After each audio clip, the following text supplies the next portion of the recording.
ഈ സേവാദളം എന്ന് പറഞ്ഞാൽ കോൺഗ്രസിൻ്റെ ഒരു പോഷക സംഘടനയാണ്. കാരണം എന്താ വെച്ച് കഴിഞ്ഞാൽ കോൺഗ്രസ് നേതാക്കന്മാർ എത്തുന്ന സ്ഥലങ്ങളിലൊക്കെ ഒരു വോളണ്ടിയറായിട്ട് പ്രവർത്തിക്കുക എന്നുള്ളതാണ് അവരുടെ ഒരു ഉത്തരവാദിത്വം എന്ന് പറയുന്നത്. അതോടൊപ്പം തന്നെ അവരുടെ ഒരു സേവന സംഘടനയാണ് ഈ സേവാദളം എന്ന് പറയുന്നത്. ഒരുപക്ഷെ BJP-യുമായിട്ട് ധാരണയിലായതിനു ശേഷം കോൺഗ്രസിൻ്റെ ദേശീയ നേതൃത്വത്തെ നാണം കെടുത്തുന്നതിന് വേണ്ടിയിട്ട് മനഃപൂർവ്വം ചെയ്ത ഒരു പ്രവൃത്തിയാകാൻ സാധ്യത നമുക്ക് തള്ളിക്കളയാൻ വേണ്ടി സാധിക്കില്ല. പിന്നെ വേറൊരു കാര്യം എന്താ വെച്ച് കഴിഞ്ഞാൽ സോണിയാഗാന്ധി വളരെ ശക്തമായിട്ട് തന്നെ പറയുന്നുണ്ട് സ്റ്റോപ്പ് എന്ന് പറയുന്നത്. ഇവിടെയൊക്കെ ചില പ്രശ്നങ്ങളുണ്ട്. 4-ാം ചരണത്തിലേക്കൊക്കെ വരുമ്പോഴത്തേക്ക് ഇന്ത്യ ഒരു സെക്യുലർ സ്റ്റേറ്റ് ആണ്. ഈ സെക്യുലർ സ്റ്റേറ്റിലേക്ക് ഏതെങ്കിലും ഒരു പ്രത്യേക മതത്തിൻ്റെ ചിഹ്നങ്ങളും ദൈവങ്ങളും ഒക്കെ കടന്നു വരുന്നത് വലിയ പ്രശ്നങ്ങൾ തന്നെയാണ്. മനുഷ്യരെ കൊള്ളയടിക്കുന്നതിന് വേണ്ടിയിട്ടുള്ള ഓരോ ഉപാധികളാണ് മതം എന്നതിനപ്പുറത്തേക്ക് മതത്തിന് എന്തെങ്കിലും പ്രസക്തിയുണ്ട് എന്ന് ഞാൻ മനസ്സിലാക്കുന്നില്ല. ഓരോരുത്തരുടെയും വിശ്വാസങ്ങൾ, പലർക്കും പലതരത്തിലുള്ള വിശ്വാസങ്ങൾ ഉണ്ടാവാം. ഈ ഒരാളുടെ മനസ്സ് എന്ന് പറയുന്നതാണ് അവൻ്റെ ദൈവം എന്ന് പറയുന്നത്. നമസ്കാരം. ആദ്യം തന്നെ സ്വാതന്ത്ര്യദിനാശംസകൾ. ഈ സ്വാതന്ത്ര്യദിനത്തിൽ തന്നെ കോൺഗ്രസ് ആകെ നാണം കെട്ടിയിരിക്കുകയാണ് രാജ്യം മൊത്തത്തിൽ. ACC ആസ്ഥാനത്ത് നടന്ന സ്വാതന്ത്ര്യദിനാഘോഷങ്ങളുടെ പിന്നാലെ നാടകീയമായ രംഗങ്ങളാണ് നടന്നിരിക്കുന്നത്. അവിടെ വന്ദേമാതരം പൂർണ്ണമായി ആലപിച്ചിരിക്കുകയാണ്. നമുക്കറിയാം ഈ വിഷയത്തിൽ ഇന്നലെ വരെ അല്ലെങ്കിൽ ഇന്നൊരു 10 മണി വരെ കോൺഗ്രസിൻ്റെ ദേശീയ നിലപാട് എന്തായിരുന്നു എന്നുള്ളത് വളരെ ശക്തമായിട്ട് വന്ദേമാതരം പൂർണ്ണമായി ആലപിക്കുന്നതിനെ എതിർത്തിരുന്ന ഒരു പാർട്ടിയുടെ ആസ്ഥാനത്ത് നടന്ന സ്വാതന്ത്ര്യദിനാഘോഷത്തിൽ ആ ഗാനം തന്നെ പൂർണ്ണമായി ആലപിച്ചിരിക്കുകയാണ്. ഇത് റെക്കോർഡഡ് അല്ല എന്നാണ് നമുക്കറിയാൻ കഴിഞ്ഞിരിക്കുന്നത്. ലൈവായി പാടിയതാണ്. അതിനിടയിൽ തന്നെ സോണിയാഗാന്ധിയും മല്ലികാർജ്ജുൻ ഖാർഗെയൊക്കെ നിർത്താൻ ആംഗ്യം കാണിക്കുന്നതെല്ലാം നമ്മൾ കാണുന്നുണ്ട്. പക്ഷെ നിർത്തുന്നില്ല, പൂർണ്ണമായും പാടുന്നു. സേവാദൾ എന്ന് പറഞ്ഞൊരു ടീമിനാണ് ICC ആസ്ഥാനത്തെ ഇതിൻ്റെ ചുമതല. അവരുടെ അധ്യക്ഷനടക്കം ആ സ്ഥലത്ത് സന്നിഹിതനായിരുന്നു. സത്യത്തിൽ എന്താണ് കോൺഗ്രസിനുള്ളിൽ നടന്നത്? ഈ സേവാദളം എന്ന് പറഞ്ഞാൽ കോൺഗ്രസിൻ്റെ ഒരു പോഷക സംഘടനയാണ്. കാരണം എന്താ വെച്ച് കഴിഞ്ഞാൽ കോൺഗ്രസ് നേതാക്കന്മാർ എത്തുന്ന സ്ഥലങ്ങളിലൊക്കെ ഒരു വോളണ്ടിയറായിട്ട് പ്രവർത്തിക്കുക എന്നുള്ളതാണ് അവരുടെ ഒരു ഉത്തരവാദിത്വം എന്ന് പറയുന്നത്. അതോടൊപ്പം തന്നെ അവരുടെ ഒരു സേവന സംഘടനയാണ് ഈ സേവാദളം എന്ന് പറയുന്നത്. നമ്മൾക്കിപ്പോൾ ആലോചിപ്പിക്കുമ്പോൾ ഒരു കാര്യം കോൺഗ്രസിനോട് ചോദിക്കാനുള്ളത്, അല്ലെങ്കിൽ കോൺഗ്രസ് ഹൈക്കമാൻഡിനോട് ചോദിക്കാനുള്ളത്, കോൺഗ്രസിനുള്ളിലും സംഘികളോ എന്നാണ്. കാരണം പണ്ട് രാജ്മോഹൻ ഉണ്ണി തന്നെ ഒരു കാര്യം പറഞ്ഞിട്ടുണ്ട്. നിങ്ങൾ നോക്കൂ, ഈ കേന്ദ്രം ഭരിക്കുന്ന കേന്ദ്രമന്ത്രിമാരിൽ ബഹുഭൂരിപക്ഷവും കോൺഗ്രസ്സുകാരാണ്. ഈ പല BJP-യുടെ സംസ്ഥാന മുഖ്യമന്ത്രിമാരായിട്ടിരിക്കുന്ന ആളുകളിൽ പലരും കോൺഗ്രസ്സുകാരാണ്. അപ്പോൾ ഇവരൊക്കെ പണ്ട് നരേന്ദ്രമോദിക്കെതിരെയും BJP-ക്കെതിരെയും ഒക്കെ നിശിതമായ വിമർശനങ്ങൾ ഉന്നയിച്ച ആളുകളാണ്. അവരൊക്കെയാണ് ഇന്നിപ്പോൾ BJP-യുടെ ഭാഗമായിട്ട് നിൽക്കുന്നത്. ഒരുപക്ഷെ BJP-യുമായിട്ട് ധാരണയിലായതിനു ശേഷം കോൺഗ്രസിൻ്റെ ദേശീയ നേതൃത്വത്തെ നാണം കെടുത്തുന്നതിന് വേണ്ടിയിട്ട് മനഃപൂർവ്വം ചെയ്ത ഒരു പ്രവൃത്തിയാകാൻ സാധ്യത നമുക്ക് തള്ളിക്കളയാൻ വേണ്ടി സാധിക്കില്ല. പിന്നെ വേറൊരു കാര്യം എന്താ വെച്ച് കഴിഞ്ഞാൽ സോണിയാഗാന്ധി വളരെ ശക്തമായിട്ട് തന്നെ പറയുന്നുണ്ട് സ്റ്റോപ്പ് എന്ന് പറയുന്നുണ്ട്. പിന്നെ സോണിയാഗാന്ധിക്കും രാഹുൽ ഗാന്ധിക്കും കൂടെ പോയിട്ട് വന്ദേമാതരം പാടുന്ന സമയത്ത് അവരുടെ കഴുത്തിന് പിടിച്ചിട്ട് ഇത് നിർത്താൻ വേണ്ടി സാധിക്കില്ല. അപ്പോൾ അങ്ങനെ സംഭവിച്ചു പോയൊരു കാര്യമാണ്. അതിൻ്റെ പേരിൽ കോൺഗ്രസിൻ്റെ ദേശീയ നേതൃത്വം നാണം കെട്ടോ എന്ന് ചോദിച്ചു കഴിഞ്ഞാൽ അതൊരു നാണക്കേട് തന്നെയാണ്. നമ്മളൊരു കാര്യം മനസ്സിലാക്കേണ്ടത് വെച്ച് കഴിഞ്ഞാൽ രാഹുൽ ഗാന്ധിയും സോണിയാഗാന്ധിയും അതിശക്തമായിട്ട് തന്നെ അവിടെ നിന്ന് പറയുന്നുണ്ട്, സ്റ്റോപ്പ് എന്നൊരു വാക്ക് പറയുന്നുണ്ട്. ആ സ്റ്റോപ്പ് എന്ന് സോണിയാഗാന്ധി പറഞ്ഞിടത്ത് നിന്ന് കോൺഗ്രസിന് പിടിച്ചു നിൽക്കാൻ വേണ്ടി സാധിക്കും.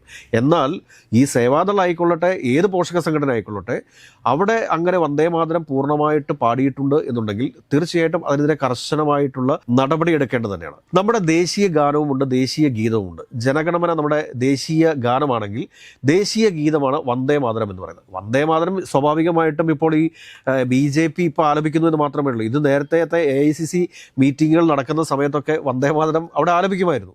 അതിനുശേഷം ഇതിൻ്റെ ദേശീയ ഗീതമായിട്ട് വന്ദേമാതരത്തെ പ്രഖ്യാപിക്കുന്ന സമയത്ത് ഇതിലെ 2 ചരണങ്ങൾ മാത്രമാണ് ദേശീയ ഗീതമായിട്ട് അംഗീകരിച്ചിട്ടുള്ളത്. ഇപ്പോൾ നമുക്ക് അതൊന്ന് പരിശോധിക്കുന്ന സമയത്ത് 1-ാം ചരണം നമ്മുടെ അടുത്ത് പരിശോധിക്കാം.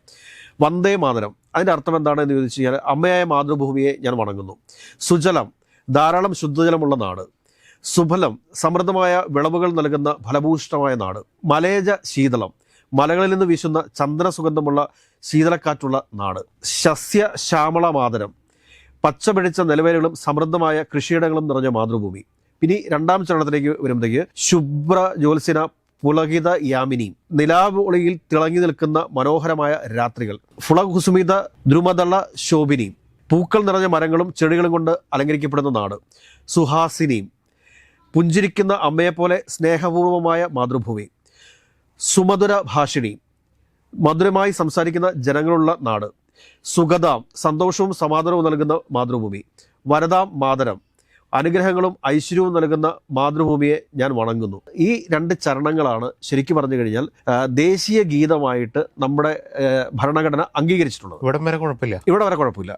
അതിനുശേഷം നമ്മൾ ഇത് മൊത്തത്തിലെടുത്ത് പരിശോധിക്കുന്ന സമയത്ത് ഇവിടെ 6 ചരണങ്ങളാണുള്ളത്. ഈ 6 ചരണങ്ങളിൽ നമ്മൾ എടുക്കുന്ന സമയത്ത് 1-ാം ചരണം മാതൃഭൂമിയുടെ പ്രകൃതി സൗന്ദര്യത്തെയും സമൃദ്ധിയെയും പൊഴുത്തുന്നു. ജലസമൃദ്ധി, ഫലഭൂയിഷ്ഠ ശീതളമായ കാറ്റ്, പച്ചപിടിച്ച വയലുകൾ എന്നിവയെ വിവരിച്ച മാതൃഭൂമിയെ വണങ്ങുന്നു. 2-ാം ചരണത്തിലേക്ക് നമ്മൾ വരുമ്പോഴത്തേക്ക് നിലാവിൽ തിളങ്ങുന്ന രാത്രികൾ, പൂക്കൾ നിറഞ്ഞ മരങ്ങൾ, മധുരമായി സംസാരിക്കുന്ന ജനങ്ങൾ, സന്തോഷവും അനുഗ്രഹവും നൽകുന്ന നാട് എന്ന നിലയിൽ മാതൃഭൂമിയെ അവതരിപ്പിക്കുന്നു. ഇനി 3-ാം ചരണത്തിലേക്ക് വരുന്ന സമയത്ത് മാതൃഭൂമിയെ ശക്തിയെ എടുത്തു കാട്ടുന്നു. കോടിക്കണക്കിന് ജനങ്ങളുടെ ഐക്യവും ധൈര്യവും രാജ്യത്തിൻ്റെ യഥാർത്ഥ ശക്തിയാണെന്ന് പറയുന്നു. ശത്രുക്കളെ നേരിടാനുള്ള കരുത്ത് ജനങ്ങളിൽ നിന്നാണ് വരുന്നതെന്ന ആശയവും ഇവിടെ പ്രകടമാണ്. 4-ാം ചരണത്തിലേക്ക് വരുന്ന സമയത്ത് മാതൃഭൂമിയെ ദൈവിക ശക്തികളുടെ രൂപമായി കാണുന്നു. ജ്ഞാനത്തിൻ്റെയും സമ്പത്തിൻ്റെയും ശക്തികളുടെയും പ്രതീകങ്ങളായ ദേവതകളുടെ ഗുണങ്ങൾ മാതൃഭൂമിയിൽ കാണുന്നതായി കവി ചിത്രീകരിക്കുന്നു. ഇവിടെയൊക്കെ ചില പ്രശ്നങ്ങളുണ്ട്. 4-ാം ചരണത്തിലേക്കൊക്കെ വരുമ്പോഴത്തേക്ക് ഇന്ത്യ ഒരു സെക്യുലർ സ്റ്റേറ്റ് ആണ്. ഈ സെക്യുലർ സ്റ്റേറ്റിലേക്ക് ഏതെങ്കിലും ഒരു പ്രത്യേക മതത്തിൻ്റെ ചിഹ്നങ്ങളും ദൈവങ്ങളും ഒക്കെ കടന്നു വരുന്നത് വലിയ പ്രശ്നങ്ങൾ തന്നെയാണ്.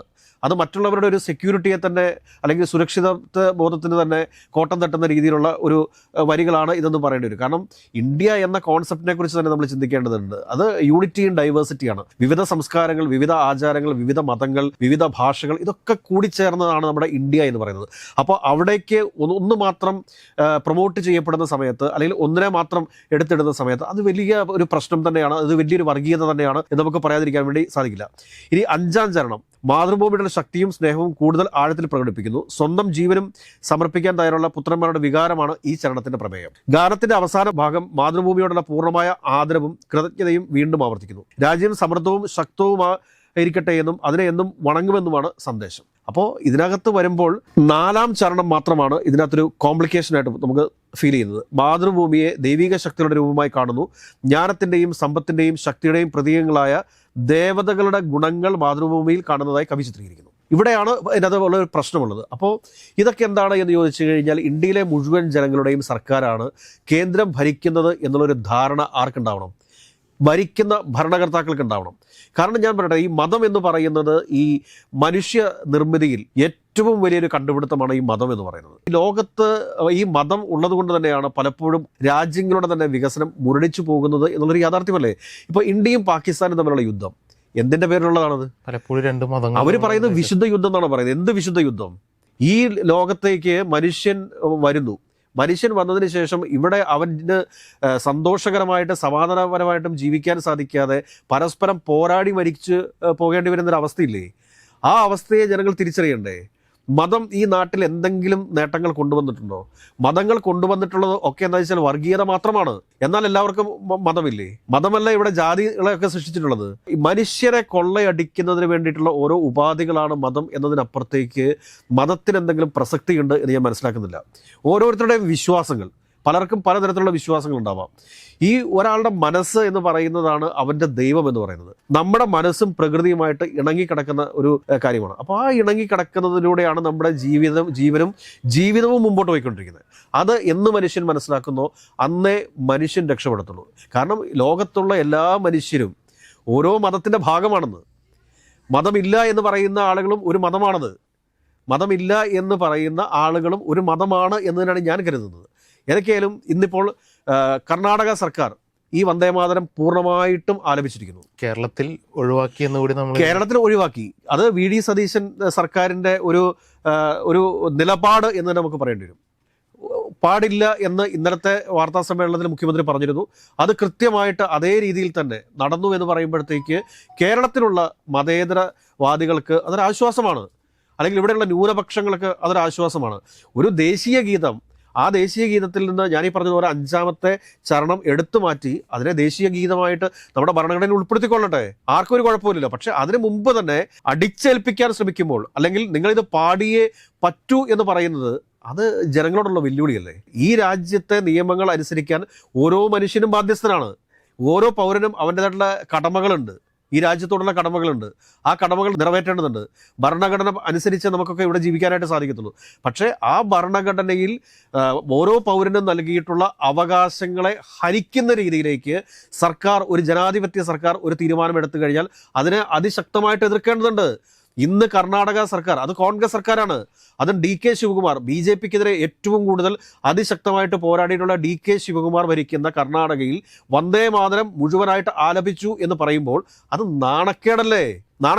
എന്തുകൊണ്ടാണ് കർണാടക സർക്കാർ ഇത് മുഴുവനായിട്ട് ആലപിച്ചത്? അവിടെയുള്ള ഭൂരിപക്ഷ സമുദായത്തിന് ഈ 5ാം ചരണം ഉൾപ്പെടുത്താത്ത പക്ഷം അത് വലിയ രീതിയിലുള്ളൊരു പ്രചരണം അവിടെ ഉണ്ടാവും. അടുത്ത വർഷം ഈ പറഞ്ഞ കർണാടക ഇലക്ഷനിലേക്ക് പോവുകയാണ്. ആ ഇലക്ഷനിലേക്ക് പോകുന്ന സമയത്ത് ഭൂരിപക്ഷ സമുദായത്തെയും അവിടെയുള്ള ജാതി സമവാക്യങ്ങളെ ഒക്കെ തൃപ്തിപ്പെടുത്താൻ വേണ്ടിയിട്ട് തന്നെയാണ്, അല്ലെങ്കിൽ തികഞ്ഞ വർഗീയതയ്ക്ക് DK ശിവകുമാറിന്റെ കർണാടക സർക്കാർ കീഴടങ്ങിയിരിക്കുന്നു. കോൺഗ്രസിന്റെ കർണാടക ഘടകം ഒരു സെക്കുലർ സ്വഭാവത്തിൽ നിന്നും വ്യതിചലിച്ചിരിക്കുന്നു എന്നതാണ് പറയേണ്ടത്. പക്ഷേ AICC ആസ്ഥാനത്ത് വന്ദേ മാതരം പൂർണ്ണമായിട്ട് ആലപിച്ചിട്ടുണ്ട് എന്നുണ്ടെങ്കിൽ അതൊരു ടെക്നിക്കൽ എറർ മാത്രമാണ്. അതിനെ അങ്ങനെ കണ്ടാൽ മതി. അതിനും അപ്പുറത്തേക്ക് ഏതെങ്കിലും തരത്തിലുള്ള ഗൂഢാലോചന, ഇപ്പൊ BJPയെ സംബന്ധിച്ച് BJPയുടെ കയ്യിൽ ഇഷ്ടംപോലെ റിസോഴ്സസ് ഉണ്ട്, പണമുണ്ട്. ഈ പണം കൊടുത്ത് വാങ്ങാൻ സാധിക്കുന്ന ആളുകളാണോ ഈ പാട്ട് അവിടെ പാടിയത് എന്നുള്ളതിനെ കുറിച്ചാണ് പരിശോധിക്കേണ്ടത്. അതോ ഏതെങ്കിലും സംഘികളുടെ ഗ്രൂപ്പിനെയാണോ ഇവർ ഇവിടെ കൊണ്ടുവന്ന് പാടിച്ചത് എന്നുള്ളതിനെ കുറിച്ച് പരിശോധിക്കേണ്ടതുണ്ട്. അത് മനഃപൂർവ്വം തന്നെ അവിടെ എന്തോ ഒരു മാനിപ്പുലേഷൻ, ഒരു ഉപജാപം അവിടെ നടന്നിട്ടുണ്ട് എന്നുള്ളത് സത്യമാണ്. രാഹുൽ ഗാന്ധിയും സോണിയാഗാന്ധിയും നിൽക്കുന്ന വേദിയിൽ പാടുന്ന പാട്ട് പല പ്രാവശ്യം AICC ആസ്ഥാനത്തിൻ്റെ ചുമതലയുള്ള ആളുകളൊക്കെ അത് കേൾക്കേണ്ടതാണ്. അത് കേട്ടതിന് ശേഷം മാത്രമേ AICC ആസ്ഥാനത്ത് ഈ പാട്ട് പാടിക്കാൻ പാടുള്ളായിരുന്നു. അത് കൂടാണ്ട് തന്നെ ഏതൊക്കെയാലും പ്രോംപ്റ്റർ ഉണ്ടാവുമല്ലോ, മനഃപ്പാടമാക്കി പാടുമെന്ന് ഞാൻ കരുതുന്നില്ല. ഇത് പ്രോംപ്റ്റർ വെച്ചിട്ട് തന്നെയായിരിക്കും ഒരുപക്ഷെ അവിടെ പാടിയിട്ടുണ്ടാവുക. അപ്പോൾ ഇങ്ങനെ പ്രോംപ്റ്റർ വെച്ച് പാടുന്ന സമയത്ത് ആ വരികൾ എത്രത്തോളം ഉണ്ട് അവിടെ എന്നുള്ളത് പരിശോധിക്കണ്ടേ? ഇതിനൊക്കെ ഓരോ ചുമതലക്കാരുണ്ടാവുമല്ലോ AICC ആസ്ഥാനത്ത്. ഓരോ പ്രോഗ്രാമുകൾ കോർഡിനേറ്റ് ചെയ്യാനും രാഹുൽ ഗാന്ധിയുടെയും സോണിയാഗാന്ധിയുടെയും ഒക്കെ പ്രോഗ്രാമുകൾ ഫിക്സ് ചെയ്യാനായിട്ടൊക്കെ ഓരോ ആളുകളുണ്ടാവുമല്ലോ.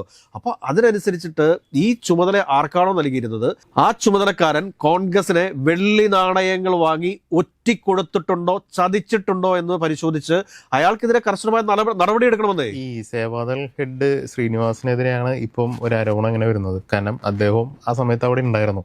അപ്പോൾ കൃത്യമായൊരു നിർദ്ദേശം ഈ പാടിയവർക്ക് കൊടുത്തിട്ടുണ്ടോ ഇല്ലേ, അതോ ഇതല്ല ഇവർ തന്നെ അറിഞ്ഞോണ്ട്? ശ്രീനിവാസൻ എന്ന് പറയുന്നത് യൂത്ത് കോൺഗ്രസിന്റെ മുൻ ദേശീയ അധ്യക്ഷനാണ്. കോൺഗ്രസിന് വേണ്ടി അതിശക്തമായിട്ട് പ്രവർത്തിക്കുന്ന ഒരു വ്യക്തിയാണ് ശ്രീനിവാസൻ എന്ന് പറയുന്നത്. പക്ഷേ ശ്രീനിവാസനെ സംബന്ധിച്ച് ശ്രീനിവാസനെ അത് പരിശോധിക്കേണ്ടത് തന്നെയാണ്. അദ്ദേഹമാണ് ദേശീയ ചെയർമാൻ എന്നുണ്ടെങ്കിൽ എനിക്കറിഞ്ഞൂടാ, അദ്ദേഹമാണ് ദേശീയ ചെയർമാൻ എന്നുള്ള കാര്യം എനിക്കറിഞ്ഞൂടാ. അദ്ദേഹമാണ് ദേശീയ ചെയർമാൻ എന്നുണ്ടെങ്കിൽ തീർച്ചയായിട്ടും പാടുന്നതിന് മുമ്പ് ഇത് പരിശോധിക്കേണ്ടതാണ്. അദ്ദേഹം നേരിട്ട് പരിശോധിച്ചിട്ടില്ല എങ്കിൽ തന്നെയും ഈ പറഞ്ഞ സേവാദളിന് ഒരുപാട് മറ്റു ഭാരവാഹികളില്ലേ, ജനറൽ സെക്രട്ടറിമാരും ഒക്കെ ഉണ്ടല്ലോ. അപ്പോൾ അവരോട് പറഞ്ഞുകൂടെ? ഇത് ഒരാൾക്ക് ചുമതല കൊടുത്തിട്ടുണ്ടാവുമല്ലോ. ഇപ്പം നമ്മളൊക്കെ എന്ത് പ്രോഗ്രാം സംഘടിപ്പിച്ചാലും ഓരോ കാര്യങ്ങൾക്ക് ഓരോ ആളുകളെ ചുമതലപ്പെടുത്തും. കസേര ഇടാൻ വേണ്ടിയിട്ട് ഒരാളെ ചുമതലപ്പെടുത്തും, അല്ലെങ്കിൽ സ്റ്റേജിൻ്റെ കാര്യങ്ങൾ നോക്കാൻ വേണ്ടിയിട്ട് ഒരാളെ ചുമതലപ്പെടുത്തും, അല്ലെങ്കിൽ പ്രോഗ്രാം കോർഡിനേറ്റ് ചെയ്യാൻ വേണ്ടിയിട്ട് ഒരാളെ നമ്മൾ ചുമതലപ്പെടുത്തും, ഇതിൻ്റെ പബ്ലിസിറ്റിക്ക് വേണ്ടിയിട്ട് ഒരാളെ ചുമതലപ്പെടുത്തും, ഇതിൻ്റെ ഫുഡ് കമ്മിറ്റിക്ക് വേണ്ടി ഒരാളെ ചുമതലപ്പെടുത്തും. അപ്പോൾ അങ്ങനെ ഓരോരോ കാര്യങ്ങൾ ഓരോരുത്തരെ ചുമതലപ്പെടുത്തുമല്ലോ. അങ്ങനെ ചുമതലപ്പെടുത്തിയിരിക്കുന്ന ആളെ BJP വിലയ്ക്ക് വാങ്ങിയോ എന്നുള്ള കാര്യം കോൺഗ്രസിൻ്റെ ദേശീയ നേതൃത്വം ചർച്ച ചെയ്യേണ്ടതായിട്ടുണ്ട്. അത് കഴിഞ്ഞതിന് ശേഷം എന്താണെന്ന് വെച്ച് കഴിഞ്ഞാൽ ഈ പറഞ്ഞ വന്ദേ മാതരത്തിൻ്റെ പേരിൽ ദേശീയ തലത്തിലൊക്കെ വലിയ രീതിയിലുള്ള പ്രതികരണങ്ങൾ നടത്താതെ ഈ ദേശീയ ഗീതത്തിൽ അടങ്ങിയിട്ടുള്ള പ്രശ്നം എന്താണ് എന്ന് കൃത്യമായിട്ട് പരിശോധിക്കണം. പരിശോധിച്ചതിന് ശേഷം നമ്മുടെ ഭരണഘടനയിൽ പറഞ്ഞിരിക്കുന്ന സെക്യുലറിസത്തിന് എതിരായിട്ടുള്ള എന്തെങ്കിലും കാര്യങ്ങൾ അതിലുണ്ടെങ്കിൽ അത് കൃത്യമായിട്ട് നമ്മുടെ രാജ്യത്തെ അറിയിക്കണം, രാജ്യത്ത് പൊതുവായിട്ട് ചർച്ച ചെയ്യണം. അതാണ് ചെയ്യേണ്ടത്. മറിച്ച് വന്ദേ മാതരം ഞങ്ങൾ മുഴുവനായിട്ട് പാടുന്നില്ല എന്ന രീതിയിൽ ദേശീയ തലത്തിൽ പ്രചരണം നടത്തിക്കഴിഞ്ഞാൽ അത് ആർക്കാണ് കുറവ്? ഇന്നേ വരെ കോൺഗ്രസിന്റെ ദേശീയ നേതൃത്വം പറഞ്ഞിട്ടുണ്ടോ വന്ദേ മാതരത്തിലെ ഇന്ന ചരണത്തിനാണ് ഞങ്ങൾക്ക് പ്രശ്നമുള്ളത്, ആ ചരണം മാറ്റിക്കഴിഞ്ഞാൽ ബാക്കി എല്ലാ ചരണങ്ങളും, ബാക്കി വരുന്ന 6 ചരണങ്ങളിൽ 5 ചരണങ്ങളും ആലപിക്കാൻ ഞങ്ങൾ തയ്യാറാണ് എന്നാണ് കോൺഗ്രസ് പറയേണ്ടത്. ഇതിൽ BJPയുടെ വലിയ ആരോപണം എന്ന് പറഞ്ഞാൽ കോൺഗ്രസ് മുസ്ലിം വിഭാഗത്തെ തൃപ്തിപ്പെടുത്താനാണ് ഇത് പറയുന്നത് എന്നുള്ളതാണ്. അതിനെ കൗണ്ടർ ചെയ്യാൻ മാത്രമുള്ള ഒരു പോയിന്റുകൾ കോൺഗ്രസ് പറയുന്നില്ല എന്നാണ് ഇതിലെ മെയിൻ പ്രശ്നം. ഞാൻ പറഞ്ഞത് കാരണം കോൺഗ്രസിന് പറഞ്ഞു നിൽക്കാലോ. കാരണം എന്താ വെച്ച് കഴിഞ്ഞാൽ ഇത് ഭരണഘടനയുടെ ഭാഗമാണ്. 2 ചരണങ്ങൾ മാത്രമാണ് ദേശീയ ഗീതമായിട്ട് അംഗീകരിച്ചിട്ടുള്ളത്. ആ 2 ചരണങ്ങൾക്കപ്പുറത്തേക്ക് ബാക്കി വരുന്ന 4 ചരണങ്ങൾ. ഇതിൽ 5ാം ചരണത്തിൽ അതായത് നമ്മുടെ മതേതരത്വത്തിന് വിഘാതമാകുന്ന രീതിയിലുള്ള ചില കാര്യങ്ങൾ ഉൾപ്പെട്ടിട്ടുണ്ട്. ചില മതപരമായിട്ടുള്ള പരാമർശങ്ങൾ കയറി വരുന്നു. അപ്പോൾ ആ ഒരു പരാമർശമാണ് നമുക്ക് പ്രശ്നം എന്ന് പറയാൻ കോൺഗ്രസ് തയ്യാറാവണം. മറിച്ച് അതിനപ്പുറത്തേക്ക് വന്ദേ മാതരം ഞങ്ങൾ മുഴുവനായിട്ട് ആലപിക്കില്ല എന്ന് പറഞ്ഞു കഴിഞ്ഞാൽ ഇവിടെയുള്ള സാധാരണക്കാരായിട്ടുള്ള ആളുകൾ ചോദിക്കും വന്ദേ മാതരം ആലപിക്കുന്നതിന് എന്താണ് പ്രശ്നമെന്ന് ചോദിക്കും. കാരണം കോൺഗ്രസ് വേദികളിലെല്ലാം ഈ വന്ദേ മാതരം പണ്ട് തുടങ്ങിയിട്ടുണ്ട്. ഞാൻ പറയട്ടെ, ഈ കോൺഗ്രസിന് എന്താണ് സംഭവിച്ചുകൊണ്ടിരിക്കുന്നതെന്ന് നമുക്ക് മനസ്സിലാവുന്നില്ല. അതായത് സോണിയാഗാന്ധി സ്റ്റോപ്പ് പറഞ്ഞിട്ടും നിർത്താതെ വന്ദേമാതരം അവിടെ പാടുന്നു എന്നൊക്കെ പറയുമ്പോഴത്തേക്ക് അതിനകത്തൊക്കെ വലിയ മാനിപ്പുലേഷൻസ് നടന്നിട്ടുണ്ട് എന്ന കാര്യത്തിൽ ഒരു തർക്കവും വേണ്ട. പ്രത്യേകിച്ച് എനിക്കൊന്ന് കെ സി വേണുഗോപാൽ ഇപ്പോൾ കേരളത്തിലാണ്. കെ സി വേണുഗോപാലിൻ്റെ സാന്നിധ്യം ഇല്ലാതെയാണ് അവിടെ നടക്കുന്നത്. കാരണം അദ്ദേഹം എം പി ആണ് കെ സി വേണുഗോപാൽ. അദ്ദേഹത്തിന് തീർച്ചയായിട്ടും അദ്ദേഹത്തിൻ്റെ മണ്ഡലത്തിൽ ഒരുപാട് പ്രോഗ്രാമുകളുണ്ട്. ആ പ്രോഗ്രാമുകളിൽ ഒക്കെ പങ്കെടുക്കേണ്ടതുണ്ട്. അപ്പോൾ ആ സമയത്ത് AICC ആസ്ഥാനത്ത് എന്ത് മാനിപ്പുലേഷനാണ് നടന്നത് എന്നുള്ളതിനെക്കുറിച്ച് കൃത്യമായിട്ട് കോൺഗ്രസ് അന്വേഷിക്കേണ്ടതുണ്ട്. കണ്ടുപിടിച്ച് കുറ്റക്കാരായ ആളുകൾക്കെതിരെ കർശന നടപടിയും സ്വീകരിക്കണം എന്നുള്ളതാണ് നമ്മുടെ നിലപാട്.